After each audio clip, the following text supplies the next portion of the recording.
Join me in this episode as I talk to Ava Williams of Solution Consulting. We are talking all things DEI through an engineering lens and what it takes to persevere when fear has you frozen. I'll catch you on the inside of She Built Success.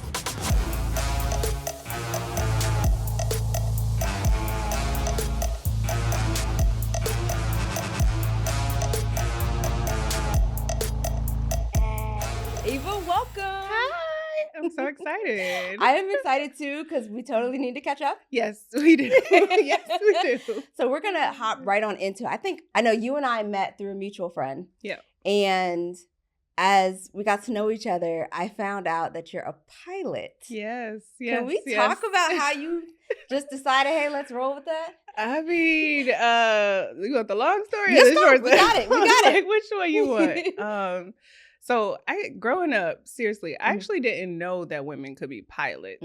And so I used to travel a lot as a kid, and I wanted to be a stewardess because that's who I saw. I thought they was cute. I was like, I'm going to be wearing that outfit. And it wasn't until I was older, starting my career, I was working for the Air Force, and I met a ton of pilots, and they were all like, you're an engineer. You should be a pilot. And I was like, but I don't know if I could do it. And like, they literally badgered me for like a year. And I was like, finally, I took my discovery flight and I was hooked. I was hooked. It was amazing. How far did you go so far? So I have about 150 hours. I completed my private, and I'm trying to complete my instrument. But there's a long story in there. I took a pause. We can get into it if you'd like to, but yeah, I took a pause. I had a near-death experience, not flying, but rafting.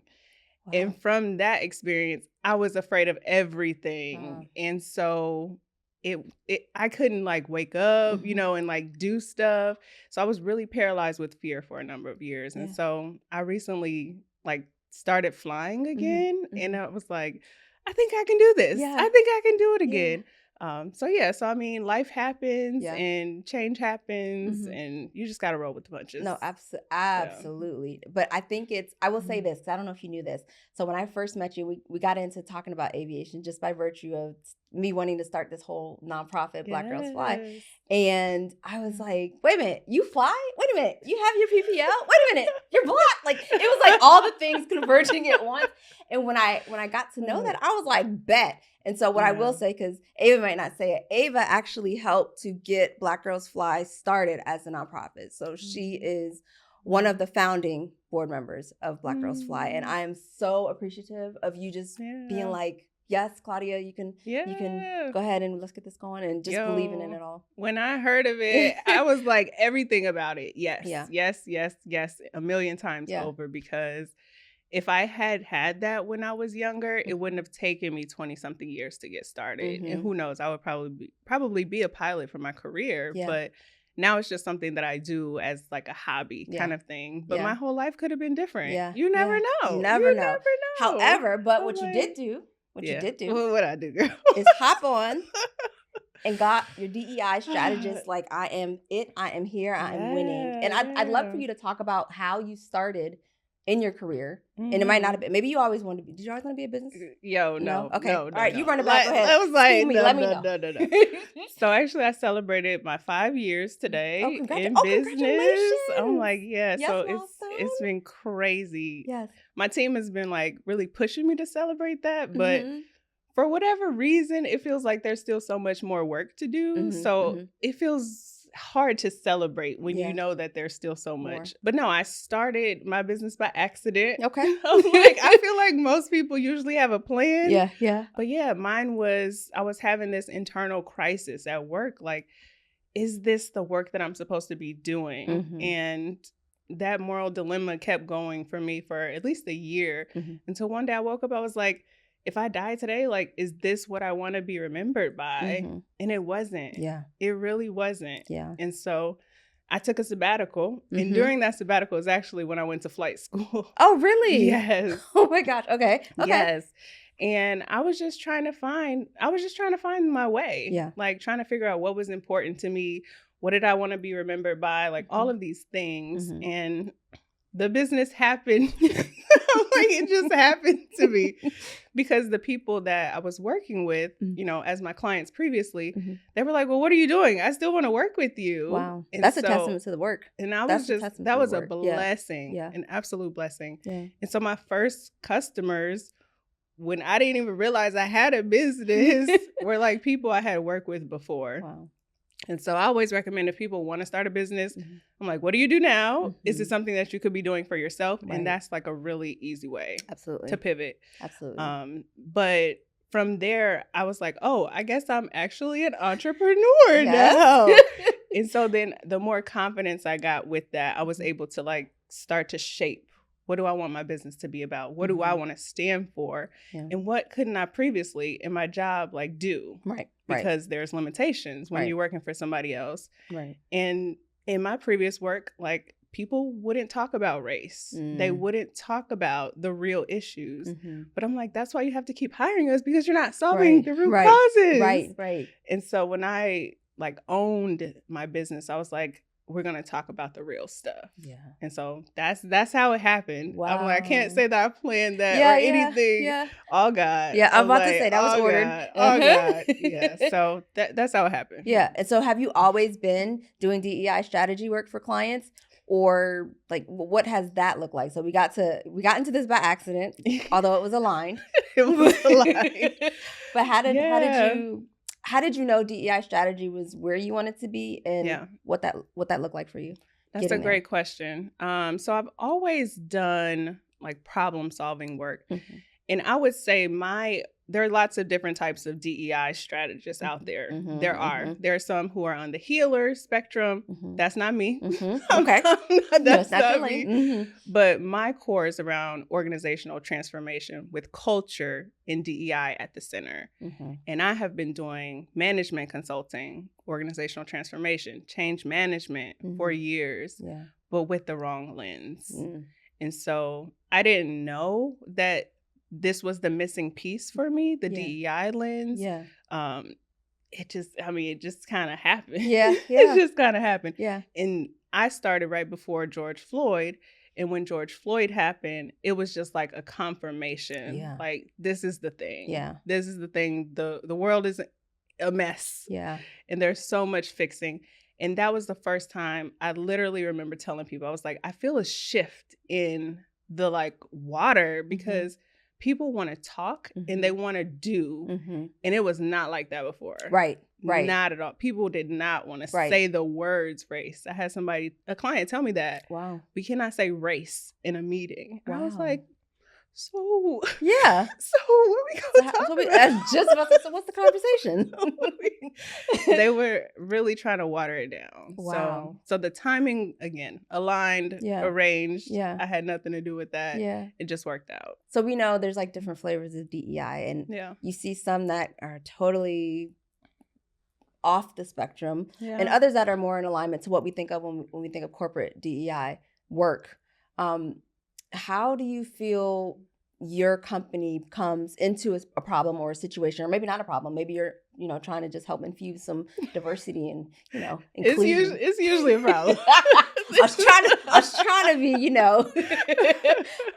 careful with what I had addressed it. But how do you position yourself so that you're not considered the token, at the same time you're there to impact and affect change? Right. So the way that we approach DEI for any organization is from a strategic lens. Again, I told you I'm organizational design. And so when you approach DEI from a strategic lens, it's usually getting embedded in your strategic plan. And so it's infused in the operations of the business. It's not this, we're doing this add-on, or we're going to celebrate Women's History Month. We're going to throw a party. It's not that. It's about, how do we talk to our customers? How do we view our customers? How do we listen to make sure we're designing the right products for our customers? It's really changing the dynamics of like this ivory tower mentality. We're going to do onto you. Yeah. But more so, how do we do stuff together? Yeah. And share power and do all of the important things that DEI needs, but not all DEI strategists talk about. Correct. So that's our approach. It's more from a strategic, holistic lens. some of our clients do celebrate, but you're not getting away with just celebrating holidays. Right. You need to do it's deeper a culture work. thing, right? Exactly. Or a culture shift or a culture change potentially in some cases, right? In many cases. In many. It's very, I think it's very eye-opening just to see. Now, obviously DEI is not my space, but I know I've heard, and I have other friends that are in that space, and I've heard there still is a lot of resistance. It might be unspoken resistance, but wanting to inject that diversity. Like you said, it's almost like we're going to celebrate because it's Black History Month. We're going to celebrate because it's Women's History Month, or and they pick these holidays or pillars, tenets, or whatever as this is how we're diverse. Right. But then they don't speak to culturally how they're changing. Like it's very hush. It still seems very hush hush. Right. Do you see that as well, or? Yeah, some clients, and so I call it like performative, where it's just like surface level changes that we want to talk about versus the deep change that we want to talk about. And I think the problem really is because of the acronym DEI, it centers the D, and the D stands for diversity. And that's something that you can see very easily when you walk into an organization. At face value, you can see the color that people are. Right. You can't see some of those hidden identities like disabilities, intersectional identities around, motherhood is an identity, right? You can't see some of those things on the surface, but for most people at face value, they're looking at race, ethnicity. That's the wrong place to start on any DEI initiative. You really need to start talking about how do people feel like included in this space? Do they feel like they can really be their whole selves? Like that's the I work. Yeah. And then you got to tackle the E work, which is really hard. But when you do those two, you will get the diversity that you want. Yeah.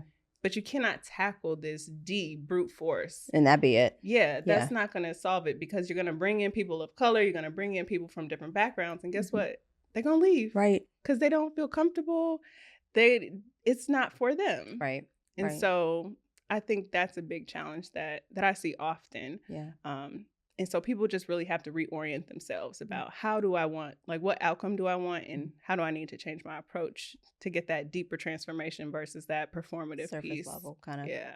So I know building a company is never easy. It is not an easy feat. Oh Lord. How did you walk through, and it could be company, it could be the other side personally, but how did you walk through defining what success looks like for you, whether it's for the company or whether it's personally? That's a beautiful question. I don't know that I've ever asked myself that before. But yeah, that's a beautiful question. So I think because I became an entrepreneur by accident, like I feel like I just wasn't set up for success because I was happy working 10 hours a week, making enough money to live, to pay for flight school. Yeah. Like I was living the life back then. Okay.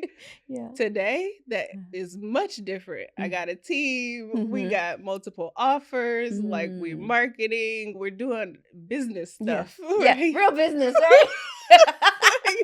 You're like, oh, this is a thing. This is a thing. I'm like, we got real stuff. We got a website. Yes. I didn't have a website. I didn't have any of that. And so success looked very different back then than what it looks like now. But now, the thing that really keeps me waking up every day is like building a company that I would want to work for. When the time came for me to put myself on W-2, I didn't even want to do it because I didn't want to work for no company, not even my own. And so I really had to do a mindset shift, like, well, how can I build a company that I would be happy to work for? Yeah. And that is what I do. Like, that's my main goal as a CEO, is to build a company that my employees want to work at, right? Yes. And so that's drastically different from where I started. Right. What I know we were talking about team building a little bit, but what has it taken for you to get from where you started, which was kind of by accident, like we said in the beginning, but from where you started to where you are now? How it's been what are the transition points? Oh, it's a lot. Yeah. I was like, how much time do we have? How much time? No, go ahead. No. I'm gonna keep it tight. I think my biggest challenge over the years has been the imposter syndrome that I could build this company that I would want to work for. Yeah.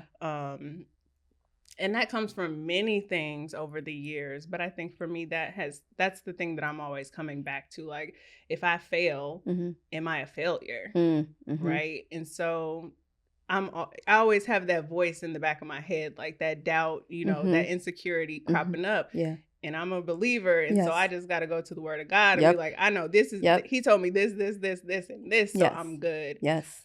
But yeah, so that's been the biggest challenge for me. But I tell people all the time in business, like entrepreneurship, it's going to test you in your weak areas. So no two entrepreneurial journeys are going to be the same, right? Because it's unique to whatever you struggle with. Right. So for me, that's my story. And it's a battle that I have to continue to face every day. But I do that, and I'm motivated to do that because my company feeds families. Yes. And like, we change the world. Yes. So I want to show up for that. Yes. Oh, I like that. I love that. I know when we met, I think you were in the beginnings of management consulting shift, right? A pivot. And the team, I think you were looking for an ops person, I think. Yeah. So we met, I was transitioning from a solopreneur there we go. to having a team. And Lord Jesus. Pros and cons for each. Yeah. Kudos to each. But now I have a lot of flexibilities now that I wished for back when I was a solopreneur. Yeah. And it's also a lot more pressures when you have to take care of people's families and things like that. So there's pros and cons. I think people need to figure out what kind of entrepreneur you want to be. Yeah. Because it's going to be different. Yes, it's going to be different. But yeah, so I was making a transition to having a team, and I was trying to hire an ops person to help me manage the team because I was still doing a lot of the client-facing work. Yes. So where are you now? Are you still doing a lot of client-facing, or do you find yourself more on the sales side? It's a bit of a... I'm not there yet. I'm not there yet. Yeah. Probably next year, though. All right. Probably next year. So I have never managed people in a job, right? And so there was a lot of learning. Yeah. A lot of learning I had to do about people management and also selecting the right people. Yeah. And so right now we're in a really good steady state, but I've had 2 team members. One just got back from maternity leave. One is going on maternity leave. And like these things, it's tough. Yeah. It's really tough. And so with this team member now going out on maternity leave, I'm backfilling. Yeah. Right. Because I don't want to bring on another team member just for her to be gone for a couple months. Right. And so so that's why I say it's a bit of a mix. Yes. And it's different depending on like you were saying, the phase or where you are in growing your company. Right. Like for some, they, like you said, this from the solo space is basically me, myself, and I, we rocking it. You're not working, you're not getting paid. Right. And then you move up into just growing the team and expanding. Now you have people who depend on you. You have to make sure you're good as well. And then there's the mental health aspect of it, right? And taking care of that. Okay, so what has been a fun moment for you just in having your company? What has... I was like, fun. Okay. Yeah. I think when we met, I was having a lot of fun. Yo, you was jet setting. I showed up to California. I had these suitcases. Yeah, all the luggage. I was going to Italy and London. I was doing too much. I was having a good time. You're having a good time. No, that my life looks very different at this moment as we've been just like hunkering down, hitting our goals, setting our goals. Yeah. But yeah, so I would say like for me, I think fun is for me now just like being able to spend time with family. Yeah. So like I took 2 weeks off in December to just spend time with family. I took off a whole week for Thanksgiving. It was like a week and a half for Thanksgiving. Got to spend time with family. And I'm just like, the things that I wouldn't be able to do otherwise or like I would have to like pinch to make happen. Yes. I don't even think about it. That's so good. Like I take Fridays off. Like, you know what I mean? Like this stuff that used to be a dream is now your reality. It's the everyday. And it's such a blessing. That's not fun. But it's just I'm grateful. I'm very grateful. Yes. No, that's fun because it gives you flexibility. So that is fun. But I'm not out here jet setting this stuff like I was A little bit ago.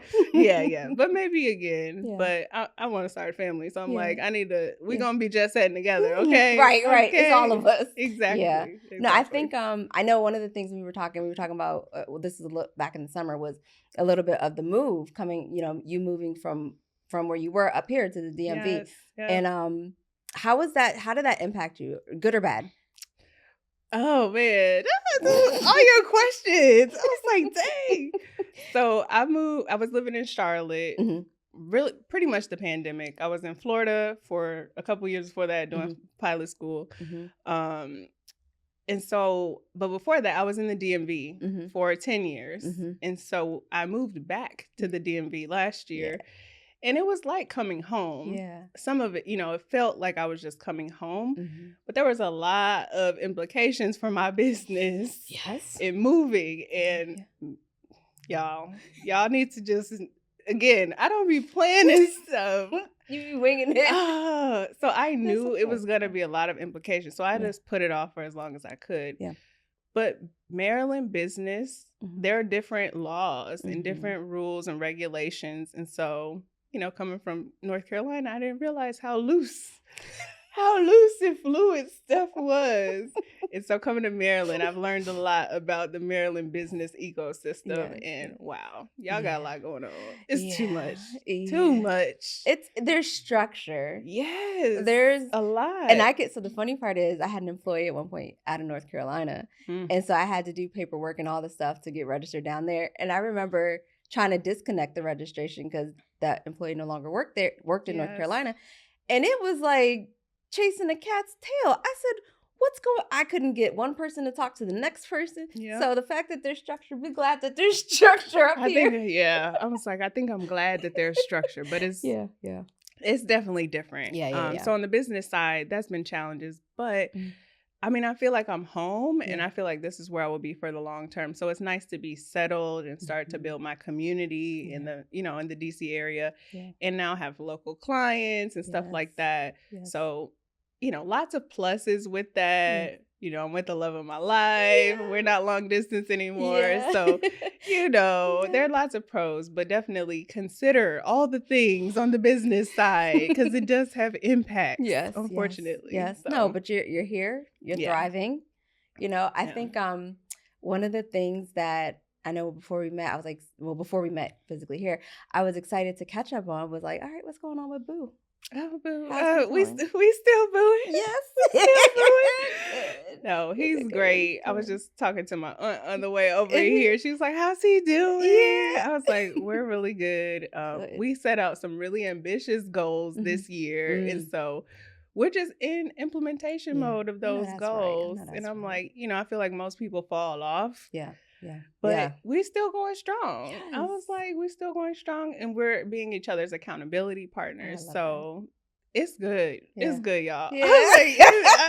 That's all I can say. It's good. No, that's a good. It's good. It's good enough. It's good. Yes. I'm happy. What about Okay, so what's coming up for you? We're like at the time of this recording, we're at the Q1 of 24. So what's coming up for you for 2024 and forward? Yes. So after my business happened to me, since we met, I've been very ambitious and really I want to do this, and this. And I'm in a season of just going slower. Yeah. And so we have 5 core things we want to accomplish this year, 3 of which are in Q1 and Q2. And so we're on track and we're just really gelling as a team. So I'm sad about maternity leave because I'm like, we're doing so well right now. But so we have an opportunity to refresh and rebrand some of our existing work. We are launching a new product in Q3 and Q4. It'll be a new launch. I'm just so excited about I feel like I understand business. Yeah, man, you took it all real time. It only took me 5 years, y'all. It only took 5 years. Listen, the fact that you know that you have all the lessons and you're ready to go, that just speaks volumes. It speaks volumes to your journey. I'm like, kudos to y'all who actually launch a business knowing how to do it. But I was like, dang, like this is what it's supposed to feel like. This is what it is. Grace and ease, as they say. Grace and ease. Amen. Yes. Amen. I don't know. What's coming up personally? Like, what's something that you're looking forward to personally? I'm looking forward to getting married. We trying to get this together. Okay. we trying to get this. Let's. No, I would say personally on that front. But yeah, I've been thinking about actually going back to school to get my doctorate, and so that is in the works. Where? What? I'm sorry, not where. What school? But where? What concentration? It'll be engineering still. But so my engineering school, they're a little flexible. But they would allow me to look at DEI from a systemic equity perspective. And so it would be under the systems engineering, brand. Yeah. But yeah, look at how organizations can systemically, address inequities in their businesses. Yes. And so that's what I'm working on. That's what I'm working on right now. I'm like, so I'll be doing that. And I keep hearing all the horror stories. From all the PhD people I know. I'm like, they like, yo, it's rough. It's rough. You are very ambitious and goal driven. And it's from when we first met, even when you were still trying to figure it out, you had the goal in mind. And I think that that's just commendable. I think that despite any setbacks that has happened, you were able to come out on the other side and be like, look, here I am. I'm great. I was like, I don't know. I'll say it for you. I don't know about all of that. But I'm truly just appreciative of us building our friendship and what that means, and just being able to be like, Ava, what you think? Ava, how you doing? Like, I'm genuinely appreciative of that. And I just want to tell you in person, thank you. You're so sweet. Yeah. I'm just trying to get on your level, Claudia. Listen. That's all. That is all. That's it. Do you have any parting words that you want to leave? So let's say somebody is, no, you know what? I'm not even going to tee that one up. I'm going to, because I want, like, I feel like if I tee it up, I might be like boxing you in, and I do not want to box you in, because you be dropping gems. You be pretending like you don't, but you low key be like, and this is how it is, period. No pressure. No pressure. No pressure. I feel like I appreciate a tee up. Okay. Give me a tee up. So let's go. So are there any parting words that you would like to say? Let's say somebody is potentially fearful to start their business or whatever their next endeavor is in life that you would want to leave with them. What would you say to encourage or help them along that taking that first step or that next step if they're in like a frozen state? Like I'm kind of scared to move. Yeah. So 2 things come to mind. I'm always getting on my Christians who are just going to pray it out. Faith without works is dead. Yep. So I need us not to just be praying it out for 5 years. Let's do something. Take some action. Yes. That's one word. But then the other one that came to mind was about, it's like my favorite quote. It is top of mind for me because I was just telling somebody about it the other day. But it's a Marianne Williamson, and they have different attributions for this quote, so don't quote me on that. But it talks about our deepest fear is not that we are inadequate. Our deepest fear is that we are powerful beyond measure. And that is one that I always come back to, just thinking about the work that we do, whatever it is so important. And like the likelihood of us being born at this time, in this place, with this much privilege, it's the odds of that is very slim. Yeah. And so what are you going to do with that? Yeah. Like, don't waste it. Absolutely. No, that's a good one. You didn't even need a tee up. I did. Thank you, Ava, for joining us. I genuinely appreciate it. If you're not already, please like, comment, subscribe on your podcast platform of choice. Give us a review. That would be very much appreciated. I'll catch you on the next episode of She Built Success. Bye. Bye. I know being a mom is incredibly rewarding, but what about those dreams you put on hold? At Black Girls Fly, we're on a mission to reignite your passion for aviation. I'm calling out all women in their late 20s and 30s. Whether you've paused aviation for your family or career, it's time to take flight again. Black Girls Fly is here to support you on your journey. We understand the challenges, the dreams, and the desire to return to what truly makes your heart soar. Follow us on Instagram at Black Girls Fly Inc., and we'll catch you in the skies.